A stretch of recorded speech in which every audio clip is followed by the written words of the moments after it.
अस्सलाम वालेकुम सामीन इकराम, एक नए पॉडकास्ट के साथ फरहान अहमद आप सबकी खिदमत में हाजिर है। सामीन इकराम, आज के हमारे पॉडकास्ट में मेहमान तशरीफ़ फरमा है मजीद अहमद। गिलगित बल्तिस्तान के बहुत ही अच्छे सिंगर है, बहुत अच्छा गाते हैं। यकीनन आप इस नाम से वाकिफ़ हैं। सामीन इकराम, रिसेंटली मजीद अहमद ने एक प्रोडक्शन हाउस इंट्रोड्यूस कराया, Gilgit band and production house नाम से। तो हमने सोचा कि मजीद से पूछते हैं कि इस प्रोडक्शन हाउस के थ्रू ये क्या कुछ करने वाले हैं, सिंगर्स के लिए क्या करेंगे और म्यूजिशियंस के लिए इनके प्रोडक्शन हाउस में आखिर होता क्या है। इस हवाले से हमने बात करने के लिए मदऊ किया है मजीद अहमद को। आइए तो आपकी मुलाकात कराते हैं। मजीद, आपकी आमद का बेहद शुक्रिया। शुक्रिया सर, आपने हमें इनवाइट किया और बोलने का मौका दिया। तो सबसे पहले कि सर आप ये पूछ रहे हैं कि यहाँ पर क्या होता है। जी हाँ, आप बेखूबी आगाह हैं, आपने कई हमारे वीडियोस भी शूट किए हैं यहाँ पे। गिलगित बल्तिस्तान के जितने भी सिंगर हैं जो जिनके लिए देखे ना, सबसे पहले हमारे पास बैठने की जगह नहीं थी। हम बहुत ही मुतासिर हुए थे। बाहर होटलों में मुख्तलिफ जगहों पे बैठ के बस ये कि इसने वो गाना लाया, इसने ये किया, उसने वो किया, यही बातें चल रही थी ना। हमारे आर्टिस्ट अपना टाइम वेस्ट कर रहे थे। तो सबसे पहले मैंने ये सोचा, यार इनके लिए बैठने के लिए कोई सर छुपाने के लिए कोई जगह हो। आर्टिस्ट बड़े हसास होते हैं। जी हाँ। तो सबसे पहले हमारी ये कोशिश रही कि एक अच्छी सी बिल्डिंग, हमने बड़ी एफर्ट की इस बिल्डिंग के लिए। आपसे भी हमने मदद लिया, इसी तरह बहुत सारे दोस्त थे, उनसे हमने मशवरा करके सबसे पहले हमें बिल्डिंग मिली। उसके बाद हमने कोशिश की कि इस बिल्डिंग के अंदर हमारे पास ये होता है, स्टूडेंट भी आते हैं, मेल फीमेल सब आते हैं यहाँ पर सीखने के लिए, स्टूडियोज में वोकल्स के लिए। तो हमारे पास एक रजिस्टर इदारा होना बहुत ज़रूरी था। ठीक है। तो लोग आके सवाल ना पूछे, यार यहाँ क्या हो रहा है। तो इसलिए हमने सबसे पहले इस इदारे को रजिस्टर करवाया, और रजिस्टर होने के बाद अभी आप खुद देख रहे हैं यहाँ पे कि कितने लोग आते हैं, कितने बड़े बड़े आर्टिस्ट आते हैं यहाँ पे। बड़े बड़े अच्छे वोकलिस्ट आते हैं। क्यों आते हैं सर? इसलिए आते हैं वो यहाँ पर अपनी रियाज करें, रिहर्सल करें। लास्ट टाइम इलेक्शंस थे, आपको पता है गिलगित बल्तिस्तान में यहाँ पर जितने भी नगमे बने हैं जूम स्टूडियो से बने हैं, वो कल यहाँ हुआ क्योंकि इधर हमने रिहर्सल करवाया हमारे साथ बैठ के, क्योंकि इंस्ट्रूमेंट उनको प्रोवाइड किया, सिंगरों को रिहर्सल की जगह मिली। यहाँ पर गिलगित बल्तिस्तान में एक चीज़ है, देखे ना, हर चीज़ बर्दाश्त करते हैं लोग। ये जो डूम की आवाज़ है ना, कोई भी हमसाया बर्दाश्त नहीं करता है। बिल्कुल साइड एरिया था यहाँ पे। यहाँ पर बेफिक्र हो के लोग सिंगर आके यहाँ पे अपनी रियाज करते, भरपूर तैयारियों के साथ अपने अच्छे अच्छे नगमे उन्होंने रिकॉर्ड किए, जिससे सियासतदानों को भी बड़ा वो फ़ायदा हुआ यहाँ से ना, उनकी सोशल मीडिया मार्केटिंग के लिए। तो एक ये हो रहा है। दूसरा ये है कि हमारे पास अभी स्टूडेंट आ रहे हैं सीखने के लिए। जी, मेल आ रहे हैं, फीमेल आ रहे हैं, छोटे छोटे बच्चे आ रहे हैं। किसी को नात रिकॉर्ड करवानी होती है, किसी को कोई नज़म रिकॉर्ड करवानी होती है, किसी की ख्वाहिश होती है सिंगिंग सीखने की। तो वो टाइम टू टाइम रात 9 बजे भी आते हैं, 10 बजे भी आते हैं, सुबह भी आते हैं। तो ये एक सिलसिला अभी शुरू हुआ है सर। अच्छा, म्यूजिक सिखाने के लिए मखसूस टीचर्स आपने रखा है, म्यूजिक उस्ताद आपने रखा है? बिल्कुल, हमारी बात हो गई है म्यूजिक टीचर्स के साथ ना। ये हमारे गिलगित बल्तिस्तान का बहुत अच्छा एक म्यूजिशियन है, टॉप लेवल का है, अमीन उस्ताद। तो उसके साथ हमारी बात हुई है। तो उसने कहा इंशाल्लाह मैं प्रॉपर टाइम दे दूंगा, वो आएंगे। बाकी ये है कि इश्तियाक साहब, आपको पता है, बहुत बचपन से वो उसने इस म्यूजिक पे काम किया है, बहुत अच्छा एक म्यूजिशियन है, रुबाबिस्ट। रबाब के लिए एक दो हमारे उस्ताद हैं, उनसे मेरी बात हुई है। वो भी आते रहते हैं, इधर आते रहते हैं। प्रॉपर अभी उन्होंने टाइम नहीं दिया है क्योंकि हमारे पास अभी स्टूडेंट ज्यादा नहीं हुए। ठीक है, स्टार्टिंग है, ट्रायल दे रहे हैं। इस टाइम ना बस कोई भी आता है तो हम कोशिश करते हैं उससे कुछ न कुछ सीखने की, या जो स्टूडेंट आ रहे हैं उनको वहाँ से कुछ न कुछ उनको फ़ायदा हासिल हो, कुछ न कुछ सीखे। रबाब, गिटार, फ्लूट, इस तरह हारमोनियम, ज़्यादातर हारमोनियम के शौकीन ज़्यादा है। अच्छा, गिलगित में जितने भी आ रहे हैं कहते हैं यार मुझे हारमोनियम सीखना है।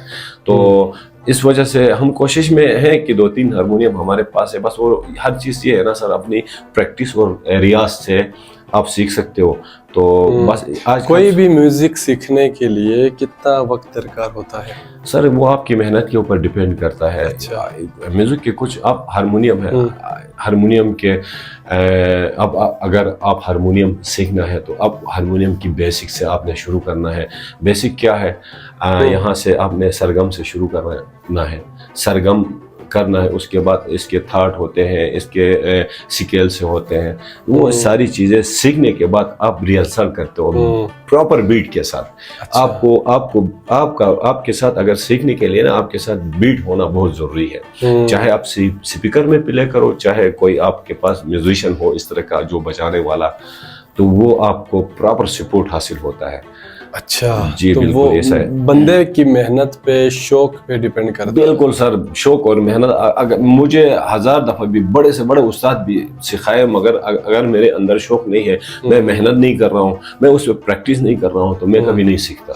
शुरू आपने जो सीखना है वो स्केल है सर, स्टार्टिंग है बेसिक हारमोनियम के है। देखो ना 3 पोर्शन है। स्केल्स कितने होते हैं? स्केल मतलब 24 स्केल होते हैं। अच्छा। बिल्कुल।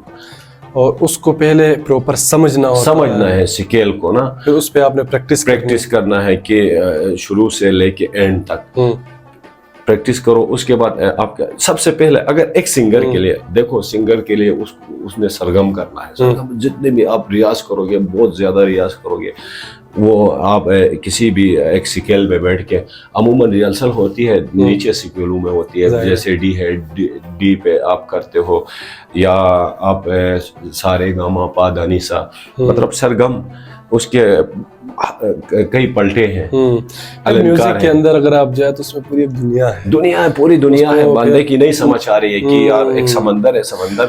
तो अगर एक बंदा बेसिक्स सीखना चाहे, इतना प्ले कर सके म्यूजिक की कोई धुन वो अपनी पसंद की प्ले कर सकते, कितना वक्त चाहिए उसके लिए? उसके लिए अगर प्रॉपर वो मेहनत करे ना तो 3 महीने में वो कर सकता है। अच्छा, 3 महीने में वो कोई अपनी पसंद की समझ में आएगी। दिमाग, अब देखो ना आपके दिमाग के जो राग है, रगे हैं, वो बाजा की उस मतलब मिलती हैं वो एक दूसरे के साथ। बिल्कुल, मतलब आपने समझना है। जैसे आप एक सिंगर है, मैं म्यूजिशियन हूँ, आप कहते हो कि मैंने अभी सिंगिंग मेरा यार एक गाना, मैं आपसे पूछूंगा यार आपका गाना किस स्केल में, आप कहोगे ई मेजर पे है या ई माइनर पे है, तो मैं स्केल पकड़ूंगा, आप इजी आप गा सकते हो वहां से। अच्छा। इसके लिए कोई ही मतलब मुश्किल नहीं है, ये कि आपको स्केल का पता होना चाहिए सिंगर, ई माइनर क्या है, बिल्कुल, शार्प क्या है, ये चीजें बिल्कुल। हर गाने का अलग स्केल होता है, हर गाने का। अच्छा। एक गीत होती है, एक कवाली होती है, एक पहाड़ी होता है, तो मुख्तलिफ गाने हैं ना, हर गाने का अपना एक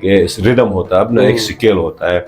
तो हर सिंगर का, अब मैं ज्यादातर एफ में गाता हूँ या ई में गाता हूँ, या क्योंकि बास सिंगर ऐसे हैं जो ए माइनर पे गाते हैं, ऊंची सुरू पे गाते हैं, मगर तुम्हारा गला कहाँ आपको मतलब के वो करता है ना, कहता है यार तुम्हारा स्केल ये है, तुम्हारा गला खुद जवाब देता है, सपोर्ट करता है। हाँ बिल्कुल, तुम्हारा गला जवाब देता है यार आपने इससे ऊपर नहीं जाना। तो ये मुख्तलिफ चीजें हैं सर। गले का अपना एक स्केल है, बिल्कुल अपना एक स्केल है कि तुम्हारा गला जवाब देता है यार कि आपने इससे ऊपर नहीं जाना है। बस वहाँ आपने बैठ के सीखना है। चले, अच्छा, साथ साथ ये भी बताइए कि अपकमिंग क्या प्रोजेक्ट्स आपके हैं? कुछ नए गीत नगमे कुछ लेके आ रहे हैं? बहुत ज्यादा चीजें हमने बनाई है सर, कंपोजिशन से बनी है, मुख्तलिफ गिलगित बल्तिस्तान के शोहरा है। सबसे ज्यादा हमें यहाँ पे जो सपोर्ट हासिल होता है ना, वो हासिल होता है जनाब आरिफ हुसैन आरिफ साहब का ना।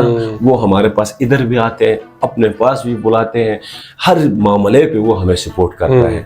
तो उसका एक गाना, एक नहीं 2-3 गाने हमने कंपोजिशन से बनाई है। अभी एक गाना है वो रिकॉर्ड हुआ है, वो रेडी है हमारे पास। कोशिश कर रहे हैं कि हर नए साल में एक अच्छा सा गाना हम मार्केट में लाएं, तो ये कोशिश होती है। और नगमे भी कुछ एक कोशिश है कि कुछ उर्दू भी कुछ ट्राई करें इस दफा, तो मैंने वो ट्राई की है। इंशाल्लाह आगे आप सुनेंगे, रिकॉर्ड हो चुका है, आगे आप सुनेंगे। सोलो गा रहे हैं कि नहीं? सोलो है इस दफा। वो जो उर्दू में जो मैंने ट्राई की है ना, वो सोलो में है। और मैं इंशाल्लाह कोशिश कर रहा हूँ कि मुहर्रम के बाद उसको प्रॉपर लॉन्च करूँ, कि आफ्टर मुहर्रम तक उसकी ऑडियो वीडियो जो भी चीजें हैं वो तैयार होंगी। और मुहर्रम के बाद आप बिल्कुल सर।